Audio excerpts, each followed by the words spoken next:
Hello students, welcome to Career Path tuition classes. Yesterday we have to study the optical activity property in which we have to study the plane polarized light. ठीक है, कल हमने optical activity का part देख लिया था। तो optical activity chapter 10 organic chemistry का हैलोजन डेरिवेटिव्स का आगे का पार्ट था। कल मैंने इंट्रोडक्शन दे दिया था आपको और बेसिकली ऑप्टिकल एक्टिविटी के बारे में बता दिया था। फिर से मैं थोड़ा सा रिवीजन ले रही हूँ। मैं अपने हर क्लास में प्रीवियस पार्ट का रिवाइज कराती ही हूँ, तो जिनका भी प्रीवियस पार्ट छूट गया है, ठीक है, उनके लिए ये काफ़ी कंफर्टेबल हो जाएगा। तो ऑप्टिकल एक्टिविटी मैंने पीपीएल करके एक्सप्लेन किया था, जिस is a plane polarise light. जैसे मैंने कहा था कि लाइट जो होता है ऑल वेव्स में ट्रैवल होता है, ठीक है, मतलब सभी जगह पे। जैसे मैं ट्यूबलाइट लगा रही हूँ तो वो सभी जगह पे पास होगा, लाइट सभी जगह ईच एंड एवरी कॉर्नर पे पास होगा।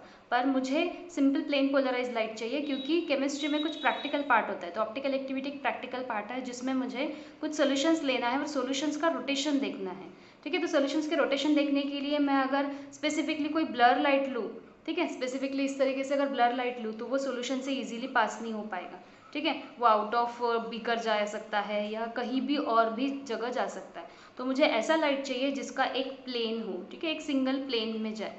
तो ऐसे प्लेन के लिए मुझे निकोल प्रिज्म लेना पड़ा, ठीक है। मैंने आपको कहा भी था कि गूगल पे सर्च कर लेना what is a Nicol prism. तो निकोल प्रिज्म एक इस तरीके का प्रिज्म होता है जो लाइट बीम को एक प्लेन में ले आता है। और ऐसा प्लेन पोलराइज लाइट अगर हम किसी सोल्यूशन में से स्पेसिफिकली हम ऑप्टिकली एक्टिव कंपाउंड में से पास करें तो उसके दो रोटेशंस मिलेंगे, एक तो क्लॉकवाइज और एक एंटी क्लॉकवाइज, जिसको मैंने एक्सप्लेन किया था डेक्स्ट्रो मतलब डी से और प्लस साइन से एक्सप्लेन किया जाता है, या लेवियो मतलब एल से एक्सप्लेन किया जाएगा, ठीक है। तो लेवियो रोटेटरी और डेक्स्ट्रो रोटेटरी ये कल हम पढ़ चुके थे। तो पीपीएल का मतलब होता है प्लेन पोलराइज लाइट। ये जो प्रॉपर्टी जो कंपाउंड दिखाता है उसको कहा जाता है ऑप्टिकली एक्टिव कंपाउंड, और ये प्रॉपर्टी को कहा जाता है ऑप्टिकल एक्टिविटी। ये आपके 2 मार्क्स से भी आगे बढ़ सकता है। 2 मार्क्स के लिए तो जनरली छोटा सा पार्ट पूछा जाता है, पर अगर इसका वेटेज आया तो इसके लिए आगे भी 3 मार्क्स से 4 मार्क्स तक के स्कोर हो सकता है। तो काफ़ी सिंपल फंडा है, दिखने में काफ़ी कॉम्प्लिकेटेड है, पर अगर आप उसको समझने की कोशिश कीजिए, मैंने काफ़ी ईजी लैंग्वेज में इसको मेंशन कर दिया है। तो ऑप्टिकल एक्टिविटी मतलब in a plane of plane polarized light passes through a solution like a 2-chlorobutane or lactic acid or acetic acid, it will be rotated in the clockwise direction or anti-clockwise direction. If it is rotated in clockwise direction, अगर ये light clockwise direction में rotate हुआ, इसको कहा जाएगा डेक्सोरोटेटरी which can be explained by D. And if it is rotated in anti-clockwise direction, it called explained by लेवियोरोटेटरी, it is explained by L. तो D मतलब आपका पॉजिटिव साइन, L मतलब आपका नेगेटिव साइन। तो ये हमारा कल का पार्ट था। इसके बाद हमने स्पेसिफिकली पार्ट देखा था। स्पेसिफिक पार्ट में हमने एक्सप्लेनेशन देखा था कि हमारा आगे का पार्ट मैंने 2-क्लोरोब्यूटेन से एक्सप्लेन कर दिया था आपको। तो 2-क्लोरोब्यूटेन मतलब जैसे लैक्टिक एसिड और 2-क्लोरोब्यूटेन इसका एग्जाम्पल था। तो लैक्टिक एसिड और 2-क्लोरोब्यूटेन में जैसे मेंशन करूँ तो मैंने यहाँ पे आपको रोटेशंस बताए थे कि lactic acid, D lactic acid लिखा है, एल लैक्टिक एसिड। तो ये अगर मैं मिरर इमेजेस में देखूँ तो मिरर इमेजेस के बाद मैंने अगर इसको इसके ऊपर प्लेस किया तो प्लेस करने के बाद ये जो हाइड्रोक्सिल ग्रुप है ये एच के नीचे आ जाएगा और ओ एच के नीचे एच आ जाएगा। इसका मतलब है ये सिमेट्री एग्जैक्टली मैच नहीं हो रही है, और इस तरीके के कंपाउंड्स को कहा जाता है एनेंशियोमर्स, ठीक है। The property of the compound, ये एनेंशियोमर्स की डेफिनेशन होगी, the optical isomers which are not superimposable mirror images of each other. तो एग्जैक्टली मिरर इमेजेस है पर नॉट सुपर इम्पोजेबल, मतलब मैं इसको अगर इसको ऊपर रखूँ तो ये इम्पोज नहीं हो पाएगी, इसको कहा जाता है एनेंशियोमर्स। एनेंशियोमर्स के बाद मैंने आपको डेक्स्ट्रोफॉर्म और लेवियोफॉर्म बता दिया था, जैसे मैंने प्रीवियसली एक्सप्लेन किया। डेक्स्ट्रो का मतलब होता है अगर क्लॉकवाइज रोटेशन है, सिंपली याद रखना क्लॉकवाइज रोटेशन डी से एक्सप्लेन किया जाएगा पॉजिटिव साइन से, और एंटी क्लॉकवाइज रोटेशन है इसको एल लेवियोफॉर्म से या एल फॉर्म से एक्सप्लेन किया जाएगा। इतना आपको याद रखना था। फिर मैंने कुछ डेफिनेशंस लिख के दी थी आपको, जैसे ऑप्टिकल एक्टिविटी। तो ऑप्टिकल एक्टिविटी में कुछ डेफिनेशंस थी, जिसमें डेफिनेशंस में सबसे पहले मैंने आपको असिमेट्रिक या कायरल कार्बन कहा गया था। असिमेट्रिक कार्बन का मतलब ही होता है जिस एक कार्बन है जिसके चारों बॉन्ड्स, चारों ग्रुप्स अलग अलग है, मतलब चारों एटम्स जो है अलग अलग रहेंगे। तो ये कार्बन जिसके चारों ग्रुप, चारों एटम्स या चारों ग्रुप्स जो है अलग अलग है, इसको कहा जाता है कायरल कार्बन एटम या असिमेट्रिक कार्बन एटम, मतलब जिसकी सिमेट्री मैच नहीं हो रही। मतलब अगर मैं इसको रोटेशंस में कट करूँ तो कट करने के बाद मुझे पता है कि हाइड्रोजन H3 से इधर जाएगा, C2H फर्दर जाएगा, क्लोरीन इधर और हाइड्रोजन इधर, मतलब ये सिमेट्री मैच नहीं कर रही। पर कंपैरिजन में मैंने अगर कुछ इस तरीके से कंपाउंड ले लिया, ठीक है, मीथेन का अगर एग्जांपल लिया तो ये हमारा सिमेट्रिक कार्बन, क्योंकि कार्बन के चारों बॉन्ड एक्सप्लेनेशन में। तो अगर मैं इसको रोटेशंस में कट करूँ, कहीं से भी अगर कट करूँ तो आपको दिख रहा है कि हाइड्रोजन ही हाइड्रोजन आपको चारों साइड्स में मिलेंगे। तो इसको कहा जाता है असिमेट्रिक कार्बन एटम, जिसके चारों पार्ट सिमेट्री में नहीं जाएंगे, ठीक है। देन एनेंशियोमर्स, जैसे मैंने अभी एक्सप्लेन किया, ये 2-क्लोरोब्यूटेन का एग्जाम्पल है।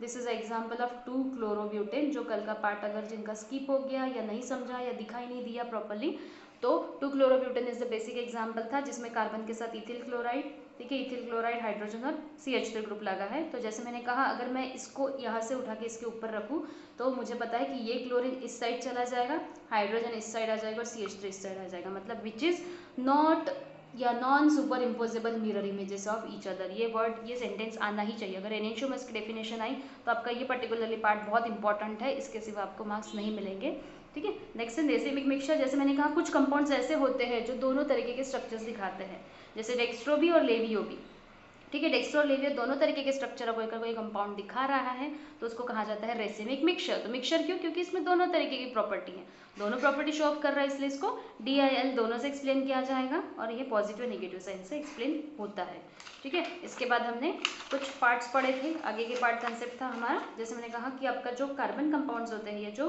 रिप्रेजेंटेशन होते हैं, मॉलिक्यूल के कॉन्फ़िगरेशन की जो रिप्रेजेंटेशन है वो दो तरीके के पार्ट से एक्सप्लेन किया जाता है, एक तो फिशर प्रोजेक्शन फार्मूला से, एक तो वेज फार्मूला। सिंपल पार्ट है, इसमें आपको थ्योरी नहीं पढ़नी है या लिखनी भी नहीं है, मैंने थ्योरी लिखा के दी है, अब एक बार रीड कर लो, आपको खुद समझ जाएगा। जैसे अगर डॉटेड बॉन्ड्स है, सिर्फ आपको ये कंसेप्चुअल याद रखना है कि डॉटेड बॉन्ड्स है तो ये बॉन्ड्स बिलो द प्लेन रहते हैं, अगर ये ट्रायंगुलर बॉन्ड्स है तो इसका मतलब है ये अबाउ द प्लेन रहेंगे। और मैंने कल एक्सप्लेन किया था, अगर सिंगल लाइन है, डार्क लाइन अगर बना रहे हम, तो ये मतलब आपका ये प्लेन पे है, ठीक है। यहाँ पे भी वेज फार्मूला में वही एक्सप्लेनेशन हो रहा है, तो आप सिर्फ डायरेक्टली डायग्राम्स में मेंशनिंग कर सकते हो, डायग्राम से भी आपको करेक्टली समझ आ जाएगा, ठीक है। तो जैसे यहाँ पे आपको दिख रहा है कार्बन, तो ये ब्रोमीन जो है इन द प्लेन पे है, क्योंकि ये डेड बॉन्ड है, ठीक है। ये ट्रायंगुलर बॉन्ड है, मतलब ये अबाउ द प्लेन है, और बिलो द प्लेन मतलब ये डॉटेड टूटी लाइन है, ठीक है। ये हमारा हो गया था कल का पार्ट। अब नेक्स्ट पार्ट है हमारा सब्स्टिट्यूशन रिएक्शन। तो सब्स्टिट्यूशन रिएक्शन आपने कहा, तो आपको लगेगा कि बहुत बार सब्स्टिट्यूशन पढ़ रहे हैं, तो बेसिकली सब्स्टिट्यूशन रिएक्शन काफ़ी इंपॉर्टेंट पार्ट है हमारा। ये SN2 और SN1 मैकेनिज्म काफ़ी बेसिकली पार्ट है इसमें, जो 4 मार्क्स का वेटेज कैरी करता है, ठीक है। तो सब्स्टिट्यूशन रिएक्शन मैंने जैसे आपको प्रीवियसली भी एक्सप्लेन किया था, सब्स्टिट्यूशन का मतलब होता है ऐसे चीज़ें जिसका रिप्लेसमेंट दूसरे कोई ग्रुप से या बॉन्ड से हो रहा है। अब एक ग्रुप को दूसरा ग्रुप रिप्लेस क्यों करता है? तो आइदर और वो एक ग्रुप जो रहेगा, एक तो वो वीक रह सकता है, और वीक ग्रुप को रिप्लेस कौन करेगा? तो स्ट्रॉन्ग ग्रुप, ठीक है। तो वीक ग्रुप को स्ट्रॉन्ग ग्रुप रिप्लेस कर सकता है। जैसे एक कंपनी में अगर प्लेसमेंट्स निकल आई, तो उसमें जो वीक मेंबर्स रहेंगे या वीक जो ऑफिसर्स रहेंगे, उनका रिप्लेसमेंट स्ट्रॉन्ग मेंबर से, स्ट्रॉन्ग कंटेंडर से किया जाता है, मतलब इसको कहा जाता है सब्स्टिट्यूशन। तो एक को दूसरे ने सब्स्टिट्यूट किया, ठीक है, तो वीक बंदे में उतनी बात नहीं होगी, उतना कैपेबल नहीं होगा वो वर्कलोड सहन करने में, या वर्कलोड नहीं करता होगा प्रॉपर्ली, उस वजह से वो वीक को रिप्लेसमेंट करके या वीक को सब्स्टिट्यूट करके स्ट्रॉन्ग मेंबर आ गया, तो उसको कहा जाता है सब्स्टिट्यूशन। तो वैसे ही कार्बन के साथ, ठीक है, कोई वीक न्यूक्लियोफाइल अगर बाइंड है, ठीक है, न्यूक्लियोफाइल मैंने पहले भी बताया, इलेक्ट्रोफाइल मतलब पॉजिटिव पार्ट, न्यूक्लियोफाइल मतलब निगेटिव पार्ट। तो न्यूक्लियोफाइल मतलब जैसे ब्रोमीन है, हाइड्रोक्सिल ग्रुप है, आयोडीन है, ये सब न्यूक्लियोफाइल्स है। तो जैसे group bonded to carbon, carbon के साथ कोई सबस्ट्रेट अगर बाइंड हो रहा है, ठीक है, कोई सबस्ट्रेट रिप्लेस हो रहा है अनदर ग्रुप के साथ, ठीक है, कोई एक ग्रुप दूसरे ग्रुप से रिप्लेसमेंट ले रहा है, तो उसको कहा जाता है सब्स्टिट्यूशन रिएक्शन, ठीक है। कोई एक ग्रुप दूसरे ग्रुप से रिप्लेसमेंट लेगा, उसको कहा जाता है सब्स्टिट्यूशन रिएक्शन। ये कब काम में आएगा? जब हमारा ग्रुप एक तो वीक रहेगा, अगर वीक ग्रुप है तो वही स्ट्रॉन्ग ग्रुप से रिप्लेस होता है। हम ये पहले भी पढ़ चुके हैं सब्स्टिट्यूशन रिएक्शन, उसमें मैंने पहले भी कहा था कि कार्बन हाइड्रोजन बॉन्ड जो होता है वो पोलर बॉन्ड होता है, क्योंकि कार्बन का चार्ज कैरी करता है पॉजिटिव और हाइड्रोक्सिल का हाइड्रोजन का कैरी करता है निगेटिव, उस वजह से इसमें पोलैरिटी रहती है, और इसका बॉन्ड तोड़ने में हमने प्रॉपर्टीज पढ़ी थी कि इसका बॉइलिंग पॉइंट भी एज यूजुअल बढ़ते जाता है। देन कार्बन कार्बन की जैसे जैसे बॉन्डिंग बढ़ेंगे उसका बॉइलिंग पॉइंट बढ़ते जाएगा, ठीक है। तो यहाँ पे मैंने फिर से वही मेंशन किया कि कार्बन कैरी पॉजिटिव चार्ज और हैलोजन का कैरी करता है निगेटिव चार्ज। अब अगर हम देखें तो कार्बन हैलोजन के बॉन्ड्स इलेक्ट्रोफिलिक सेंटर है। इलेक्ट्रोफिलिक का मतलब क्या है? कार्बन के पास एक पॉजिटिव सेंटर है और हैलोजन हमारे निगेटिव्स है। तो अगर ये हैलोजन निकल रहा है, ठीक है, तो जैसे मैंने कहा कि कार्बन के साथ कोई वीक हैलोजन, ठीक है, वीक हैलोजन अगर बंधा है, तो वीक हैलोजन अगर निकल रहा है तो स्ट्रॉन्ग हैलोजन उसकी जगह बाइंड होने की कैपेसिटी रखता है, क्योंकि मुझे पता है कि मेरे कार्बन के बॉन्ड्स हमेशा 4 होने चाहिए, ठीक है, 4 होने चाहिए। तो अगर एक ग्रुप यहाँ से निकल रहा है तो दूसरा ग्रुप फिर से यहाँ पे बाइंड होने की कैपेसिटी होनी चाहिए, तो इसको कहा जाता है सब्स्टिट्यूशन रिएक्शन। नीचे मैंने कुछ रिएक्शन लिखी है, तो रिएक्शन से आपको पर्टिकुलरली समझ आ जाएगा।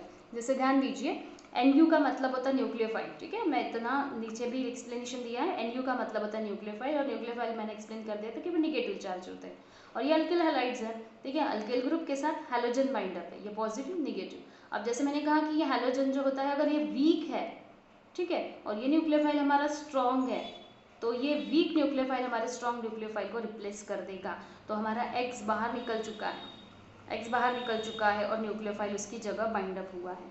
ठीक है, रिएक्शन काफ़ी इजी है। वीक न्यूक्लियोफाइल का रिप्लेसमेंट स्ट्रॉन्ग न्यूक्लियोफाइल से हुआ, इसको कहा जाता है सब्स्टिट्यूशन रिएक्शन।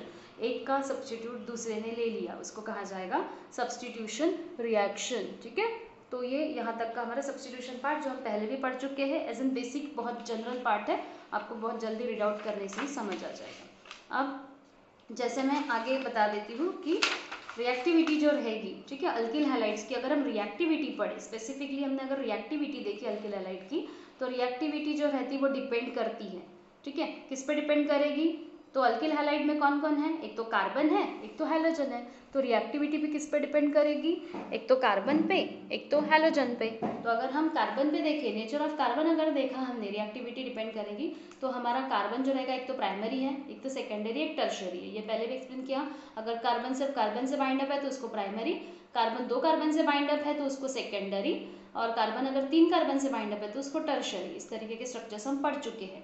तो जितने ज़्यादा कार्बन, मतलब टर्शरी अल्किल हैलाइड में क्या हो रहा है, हमारा 3 कार्बन है, ठीक है, 3 कार्बन कार्बन से बाइंड अप है, ठीक है, और साथ साथ में एक हैलोजन भी है, तो एक कार्बन के साथ 3 कार्बन बाइंड अप है, इसलिए इसको टर्शरी अल्किल हैलाइड कहा जाएगा। तो ये जो रहेगा ये काफ़ी स्ट्रॉन्ग रहेगा, ठीक है, ये काफ़ी स्ट्रॉन्ग रहेगा। तो टर्शरी अल्किल हैलाइड हमारा स्ट्रॉन्ग है, ठीक है, काफ़ी मोर रिएक्टिव है then secondary alkyl halide. Secondary का मतलब होता है इसके साथ 2 कार्बन बाइंड अप है और 2 हैलोजन्स है, और प्राइमरी अल्किल हैलाइड का मतलब होता है सिर्फ 1 कार्बन बाइंड अप है, बाकी सारे हैलोजन्स होंगे, या अदर ग्रुप, कोई भी अदर ग्रुप ले सकते हैं आप, ठीक है। तो टर्शरी अल्किल हैलाइड हमारा ज़्यादा रिएक्टिव है सेकेंडरी से, और सेकेंडरी ज़्यादा रिएक्टिव प्राइमरी से। वैसे ही हैलोजन्स, तो मैंने बेसिकली पहले भी हमने पढ़ा था कि हैलोजन्स में क्या है कि आयोडीन इज मोर रिएक्टिव, ठीक है। वैसे तो फ्लोरीन ज़्यादा रिएक्टिव है, पर मोस्ट ऑफ द रिएक्शंस हमारे फ्लोरीन देता नहीं, इसलिए हमने इसको फ्लोरीन से स्किप कर दिया। पर अब आपको पता है कि आयोडीन का जो शेप साइजेस है या एटॉमिक साइज है, एटॉमिक नंबर से वो ज़्यादा बड़ा है ब्रोमीन से और क्लोरीन से, ठीक है, और ब्रोमीन का क्लोरीन से, इसलिए रिएक्टिविटी आपको दिख रही है अकॉर्डिंग टू उसके बॉन्ड लेंथ के हिसाब से है। तो आयोडीन का बॉन्ड लेंथ ज़्यादा है, इसलिए इसकी रिएक्टिविटी ज़्यादा है, ब्रोमीन की भी रिएक्टिविटी उससे थोड़ी कम है, और क्लोरीन की उससे भी कम है, ठीक है। तो ये होगा हमारा रिएक्टिविटी पार्ट, सिंपल सिंपल है। रिएक्टिविटी टर्शरी वाला कार्बन ज़्यादा रिएक्टिव रहेगा सेकेंडरी से, सेकेंडरी ज़्यादा रिएक्टिव प्राइमरी से, और नेचर में हैलोजन्स में अगर देखा जाए रिएक्टिविटी, तो आयोडीन ज़्यादा रिएक्टिव ब्रोमीन से, ब्रोमीन ज़्यादा रिएक्टिव क्लोरीन से, ठीक है। तो ये रिएक्शन डिपेंड करता है 2 फैक्टर्स पे। अब मैं अगर आपको केमिकल प्रॉपर्टीज बताऊँ, तो लैबोरेटरी टेस्ट आपकी बुक के हिसाब से प्रिपरेशन है ये, तो बुक में अगर देखा जाए तो लैबोरेटरी टेस्ट में, तो लैबोरेटरी टेस्ट में आपको दिखेगा कि स्पेसिफिकली केमिकल प्रॉपर्टीज दी है। तो लैबोरेटरी टेस्ट मतलब लैब में आप हैलोअल्केन्स कैसे प्रिपेयर करोगे, तो हैलोअल्केन्स हमें पता है कि न्यूट्रल सोल्यूशंस है, तो उसको न्यूट्रल सोल्यूशन है उस वजह से उसको गर्म किया जाता है, वार्म किया जाता है, एक तो NaOH या KOH के साथ, और NaOH या KOH के साथ वार्म करने के बाद वो हैलाइड आयंस में कन्वर्ट हो जाता है। तो ऑर्गेनिक केमिस्ट्री में आपको थ्योरेटिकल पार्ट में ज़्यादा नहीं जाना है, ठीक है। आप रिएक्शंस देखो, रिएक्शंस आप खुद अपनी थ्योरी खुद बना सकते हो। जैसे यहाँ पे दिख रहा है कि अल्किल हैलाइड है, ठीक है, NaOH या KOH किसी के साथ भी दे सकते हैं, मैंने सिर्फ OH माइनस लिखा, आप पूरा लिख सकते हो NaOH और KOH, ठीक है। तो हाइड्रोक्सिल आयंस ही है, दोनों में से हाइड्रोक्सिल आयंस हमारे इन्वॉल्व हो रहे हैं, तो R के साथ OH ग्रुप इन्वॉल्व हुआ, और X जो है हमारा हैलाइड बाहर निकल आया, सिंपल। तो आप थ्योरी खुद बना सकते हो कि व्हेन हैलोअल्केन्स, ठीक है, आर ट्रीटेड विद और वार्मिंग विद NaOH और KOH, the haloalkanes is converted into halide ions. तो हैलोअल्केन्स हमारा अल्कोहल में कन्वर्ट हो गया और हैलाइड आयंस हमारा रिमूव हो गया। And when this mixture is treated with nitric acid, अगर सिंपल ये रिएक्शन, ये जो हमने हैलाइड है ये नाइट्रिक एसिड या सिल्वर नाइट्रेट के साथ ट्रीट किया, ठीक है, तो उसमें से सिर्फ हमने सिल्वर लिया है, क्योंकि हमारा हैलोजन निगेटिव है, तो हमें पॉजिटिव पार्ट चाहिए, इलेक्ट्रोफाइल चाहिए। तो अगर हमने AgNO3 पूरा लिखा भी होता तो भी कोई इशू नहीं, AgNO3 और प्लस X माइनस, तो हमारा क्या पार्ट बन रहा है कि Ag और X, और X के साथ कुछ ना कुछ तो होता ही, क्योंकि हमारा X जो है सिंपली नहीं निकल रहा है, H के साथ निकल रहा है। अगर मैंने यहाँ पे कंसिडर किया कि मेरा HCl निकल रहा है, तो यहाँ पे भी मैंने X की जगह अगर HCl दिया और Ag की जगह अगर AgNO3 लिया है, ठीक है, तो हमारा Ag और Cl बाहर निकल गया और H और NO3 बाहर निकल आएगा, ठीक है, बाई प्रोडक्ट तो HNO3 बाहर आ जाएगा। काफ़ी इजी पार्ट है, आप थोड़ा सा स्किप करके देखिए कि Ag जो है, मतलब Ag की जगह आप AgNO3 लो, X की जगह HCl लो, और बाकी बाई प्रोडक्ट निकालो। Ag के साथ X मतलब आपका AgX मतलब AgCl निकल आएगा, और एक बाई प्रोडक्ट निकलेगा जिसको कहा जाएगा H और NO3, ठीक है, नाइट्रिक एसिड। तो ये हमारा एक प्रोडक्ट बनेगा। केमिकल प्रॉपर्टी ज़्यादा इंपॉर्टेंट नहीं है, पर आपको फिर भी रीड करना है, ठीक है। नेक्स्ट पार्ट है हमारा nucleophilic substitution reaction of alkyl halides. तो ये आपका बेसिकली ज़्यादा से ज़्यादा रिएक्टिव पार्ट है, ठीक है, रिएक्शंस पार्ट है। बुक में इसकी रिएक्शंस दी गई है, बहुत सारी थ्योरेटिकल रिएक्शंस दी हैं, जिसको मैं आपको एक बार दिखा देती हूँ कि आपके पास तो बुक्स अवेलेबल है ही, पर मैं आपको बुक में अवेलेबल दिखा देती हूँ कि चार्ट किस तरीके से बना, डायरेक्ट चार्ट बना हुआ है।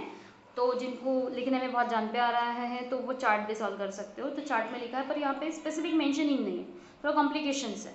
तो कैसे ऑर्गेनिक केमिस्ट्री में जब हमारे रिएक्शंस लिखनी पड़ती है तो सिर्फ रिएक्शन लिखने से काम नहीं बनता, आपको क्या करना पड़ता है, कभी कभार आपको स्पेसिफिकली थ्योरी भी लिखनी पड़ती है, क्योंकि हमें पता है कि स्टेट बोर्ड में थ्योरी काफ़ी ज़रूरी होती है। तो इसलिए मैंने आपकी ये जो पर्टिकुलर रिएक्शंस है, ये 8 रिएक्शंस पूरी थ्योरेटिकली लिख के दी है, इसकी थ्योरी भी लिख के दी है, और इसके साथ ये सिंपल रिएक्शन भी दी है, और आर के साथ कोई अल्किल ग्रुप भी इंट्रोड्यूस करके दिया है। तो ये आपका टेबल 10.3 है जो मैंने आगे सॉल्व करके दिया है। तो nucleophilic substitution reaction of alkyl halides, तो ये हम आज टॉपिक लेते हैं। तो देखिए, nucleophilic substitution reaction of alkyl halides में अगर देखा जाए तो अल्किल हैलाइड्स में क्वेश्चन इस तरीके से रह सकता है, ठीक है। ये जो रहेगा एक भी क्वेश्चन, तो जैसे मैंने पहले भी बताया कि ये ईच जो रह सकता है 2 मार्क्स के लिए पूछा जाता है, ठीक है। तो ईच पार्ट जो है, मतलब ईच जो रिएक्शन रहेंगी वो 2 मार्क्स के लिए रहेंगी। तो 2 मार्क्स में आपका 1 मार्क रिएक्शन पे जाता है और 1 मार्क थ्योरी पे भी जा सकती है, इसलिए थ्योरी लिखना थोड़ा सा नेसेसरी है। पर आपको थ्योरी रीड नहीं करनी है, रट्टा नहीं मारनी, आप अपनी रिएक्शन पढ़ो, रिएक्शन से आप खुद थ्योरी बनाने की कोशिश करो। तो जैसे क्वेश्चन है कि what is action of following reagents, कुछ रिएजेंट्स दिए जाएंगे नीचे और कहा जाएगा कि ऑन इथिल ब्रोमाइड, तो रिएजेंट्स का रिएक्शन इथिल ब्रोमाइड के साथ क्या होगा। तो जैसे एक रिएजेंट दिया है NaOH और KOH, इसको हम सोडियम हाइड्रोक्साइड या पोटेशियम हाइड्रोक्साइड कहते हैं। तो जैसे मैंने कैसे थ्योरी बनाई कि मैंने इथिल ब्रोमाइड, क्योंकि मुझे पता है, मैंने पहले भी कहा था कि आपको रिएक्शन में जो क्वेश्चंस आएंगे वो काफ़ी इंपॉर्टेंट है, किससे क्या बनाना है, इथिल ब्रोमाइड से क्या बनाना है या अल्कोहल आपको प्रिपेयर करना है, तो अल्कोहल से इथिल ब्रोमाइड बनाना है या इथिल ब्रोमाइड से अल्कोहल बनाना है। इससे पहले हमने जो प्रॉपर्टीज पढ़ी थी, ठीक है, केमिकल रिएक्शंस की, उसमें हमने अल्कोहल से इथिल ब्रोमाइड प्रिपेयर किए थे, अल्किल ब्रोमाइड्स प्रिपेयर किए थे, पर अभी हमारा अल्किल ब्रोमाइड से या अल्किल हैलाइड से हमारे अल्कोहल प्रिपेयर करने, ठीक है। दोनों क्वेश्चन ही थोड़ा टैली करके साथ में पढ़ना, तो आपको जल्दी समझ आ जाएगा, ठीक है। प्रीवियस क्वेश्चन जो हमने रिएक्शंस पढ़ी थी उसमें, और इसमें ध्यान दीजिए। तो जैसे हमने बताया कि एक्शन ऑफ फॉलोइंग रिएजेंट्स, उसने कहा कि ये रिएजेंट्स का इथिल ब्रोमाइड के साथ क्या फर्क पड़ेगा, क्या बनेगा। तो जैसे मैंने कहा कि इथिल ब्रोमाइड अगर NaOH या KOH के साथ बॉयल हो रहा है तो हमारे फॉलोइंग प्रोडक्ट्स बनेंगे, तो अल्कोहल बनने वाला है। तो जैसे RX, एक कॉमन रिएक्शन जो आपकी बुक की है, RX NaOH लिखा या KOH लिखो, तो जैसे ये R और X, तो ठीक है, X और Na बाइंड अप हो जाएगा, मतलब ये आपका बन जाएगा NaX या KX बन सकता है, या ROH, ठीक है। तो ROH आपका अल्कोहल है, ठीक है, फॉर्मूला अल्कोहल का जाएगा। इसी की जगह मैंने R की जगह C2H5 लिख के दिया, इसके नाम भी लिखे, नाम भी काफ़ी इंपॉर्टेंट है, मैंने पहले भी कहा कि रिएक्शंस के नीचे आपको पर्टिकुलरली नाम लिखने हैं, कंपलसरी है। तो C2H5Br मतलब इथिल ब्रोमाइड है, इसके साथ NaOH या KOH जुड़ा है, सोडियम हाइड्रोक्साइड या पोटेशियम हाइड्रोक्साइड। तो सिंपली रिएक्शन है, Br और Na बाइंड अप हो जाएगा और C2H5 और OH, ठीक है, जुड़ गया, इसका बन गया इथिल अल्कोहल, और NaBr या KBr आपका रिमूव हो गया। ये हो गया NaOH और KOH की, काफ़ी सिंपल रिएक्शंस है, ठीक है। आप पर्टिकुलरली अच्छे से ध्यान दीजिए इसके ऊपर और प्रैक्टिस करके लिए। सोडियम अल्कोक्साइड, तो अल्कोक्साइड का मतलब क्या होगा, सोडियम अल्कोक्साइड। अब सोडियम अल्कोक्साइड क्यों कहा गया, क्योंकि अल्कोक्साइड तो सोडियम है, ठीक है, और अल्कोक्साइड का मतलब होता है स्पेसिफिकली, अगर मैं इसको लिखूँ तो ये फॉर्मूला रहेगा RC≡ONA, ठीक है। तो ONA मतलब ये हो गया आपका एक स्पेसिफिकली एक ईथर ग्रुप हो गया, ठीक है, पर हमें ये नहीं पढ़ना है, तो इसका रिप्लेसमेंट है।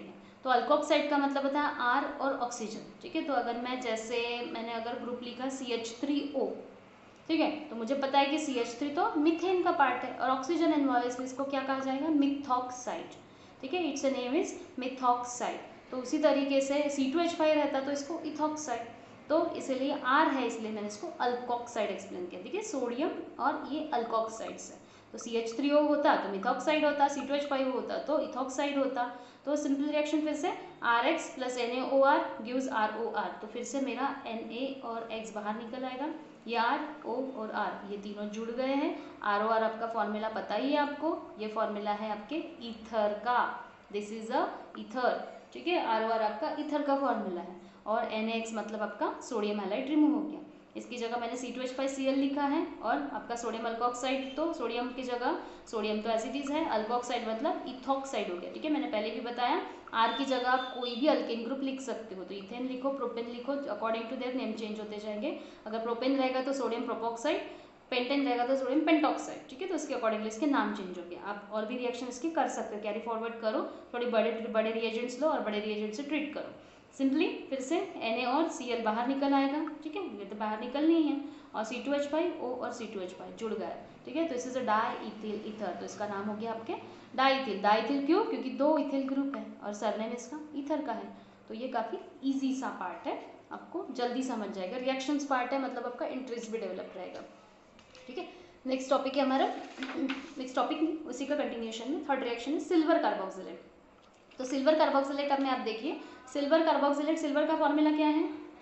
Ag, ठीक है। तो Ag is a silver formula, AgOG नहीं बोल रही हूँ मैं, this is a silver carboxylate. तो Ag का मतलब होता है सिल्वर कार्बोक्सिलेट। और कार्बोक्सिलेट क्यों? जैसे RC डबल बॉन्ड OOH, ये किसका फॉर्मूला हो गया?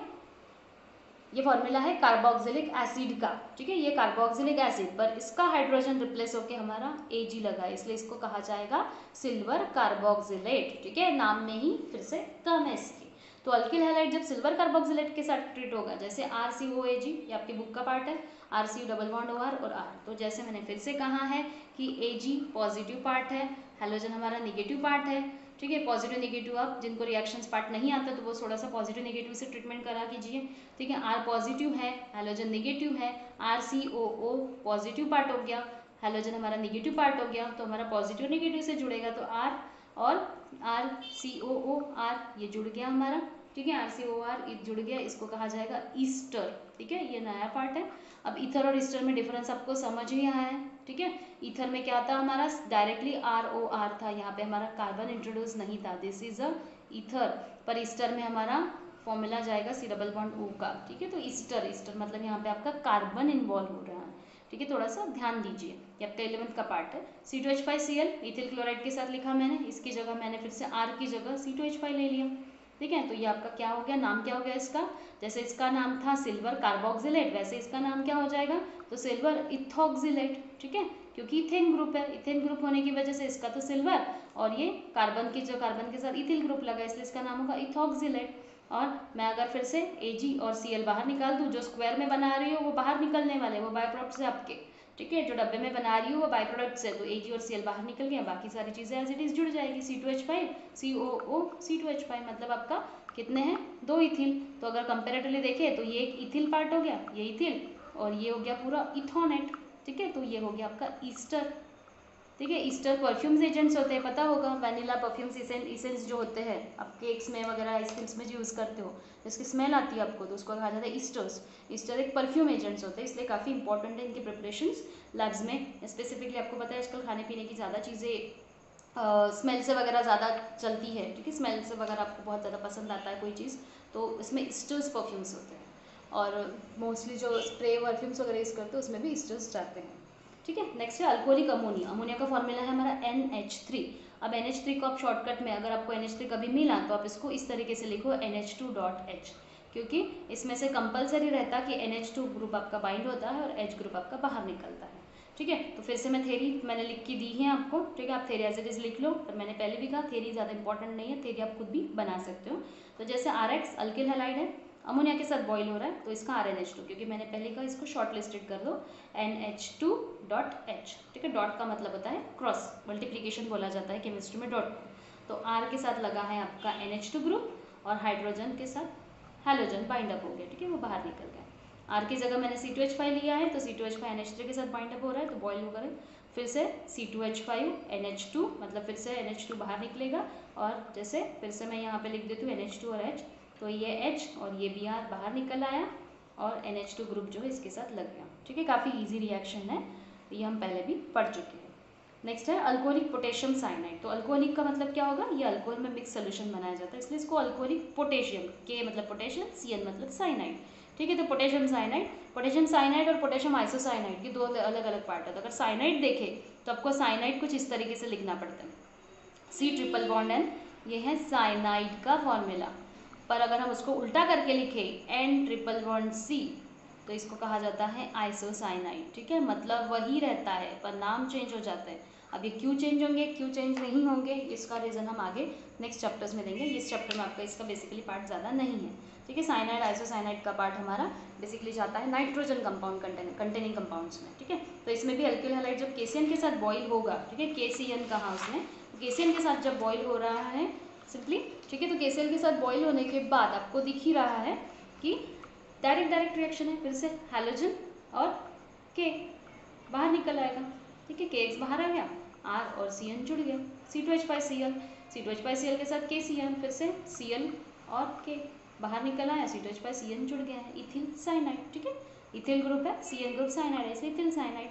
वही सिल्वर साइनाइड अगर देखा जाए तो सिल्वर साइनाइड क्यों, क्योंकि सिल्वर Ag लगा है, उसके साथ CN ग्रुप लगा है, तो RX plus AgCN in the heat के साथ आपको दिख रहा है, ट्रायंगल पता ही होगा आपको सबको कि हीट बोला जाता है, ठीक है। तो RX प्लस AgCN अगर है तो फिर से वही पार्ट हमारा, ठीक है, X बाहर निकला, Ag बाहर निकला, CN इसके साथ जुड़ गया है, तो R और CN हमारा जुड़ा हुआ है और AgX बाहर निकला, फिर से C2H5Br और AgCN के साथ जुड़ रहा है, तो फिर से वही चीज़ है, ठीक है, AgBr हमारा बाहर निकला, C2H5 और यहाँ पे देखो प्रोडक्ट चेंज हुआ है, हमारा प्रोडक्ट क्या मिल रहा है, C2H5 ट्रिपल बॉन्ड C, ठीक है। तो C2H5 ट्रिपल बॉन्ड C पर यहाँ पे आपको क्वेश्चन ज़रूर मिलेगी कि C2H5 ट्रिपल बॉन्ड C क्यों लिख रहे हैं, ठीक है, क्यों लिख रहे हैं C2H5 ट्रिपल बॉन्ड C, जबकि हमारे कार्बन की वैलेंसी सेटिस्फाइड नहीं है, तो ये आपकी बुक की भी मिस्टेक है, ठीक है, ये आपकी बुक की भी मिस्टेक है। आप ध्यान दीजिएगा, बुक में आपका जो 5 नंबर का जो क्वेश्चन दिया हुआ है, सॉरी 6 नंबर का जो क्वेश्चन दिया हुआ है, तो इसमें आइसोसाइनाइड दिया है, तो आइसोसाइनाइड मतलब आप डायरेक्टली यहाँ पे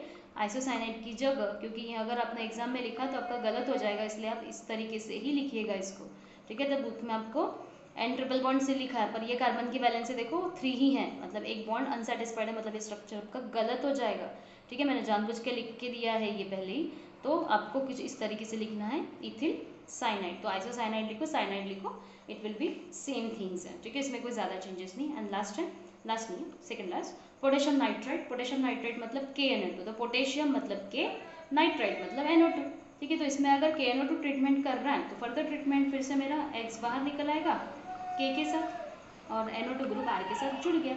सिंपली अगर मैंने C2H5Cl लिया है, ठीक है, C2H5Cl अगर लिया है तो C2H5Cl में आपको दिख ही रहा है, ठीक है, फिर से मेरा क्लोरीन और पोटेशियम बाहर निकल आएगा, C2H5NO2, तो C2H5 मतलब इथिल और NO2, पर हम इसका नाम कैसे लिखेंगे, इथिल नाइट्रो नहीं लिखते हम, इसको बोलते हैं हम नाइट्रोइथेन, ठीक है, इसको बोला जाएगा नाइट्रोइथेन, क्योंकि नाइट्रो ग्रुप फर्स्ट इंट्रोड्यूस होता है, इसलिए नाइट्रोइथेन, ये IUPAC रूल का पार्ट है, और ये भी हमारा NO2 मतलब नाइट्रोजन कंटेनिंग कंपाउंड में जाएगा कि वो ऐसे क्यों लिखते हैं, ठीक है ना, nitroethane plus potassium chloride. And the last topic, आज का लास्ट टॉपिक आपका silver nitride, silver nitride AgNO2, ठीक है, तो AgNO2 आपका सिल्वर नाइट्राइड बोला जाएगा, Ag मतलब सिल्वर, NO2 मतलब नाइट्राइड, सिमिलर थिंग है, जैसे वहाँ पे था वैसे ही है, सिर्फ यहाँ पे पार्ट आपको दिया है, तो AgNO2 को इसने थोड़ा सा बुक में एलाबरेट फॉर्म में दिया हुआ है, आप भी उसी तरीके से लिख सकते हो या डायरेक्टली लिखो अगर आपको समझ रहा है तो R के साथ सिंपली दिख ही रहा है, R के साथ आपका NO2 ग्रुप बाइंड हो जाएगा और X के साथ Ag ग्रुप बाइंड हो जाएगा, जो स्क्वायर ब्रैकेट में है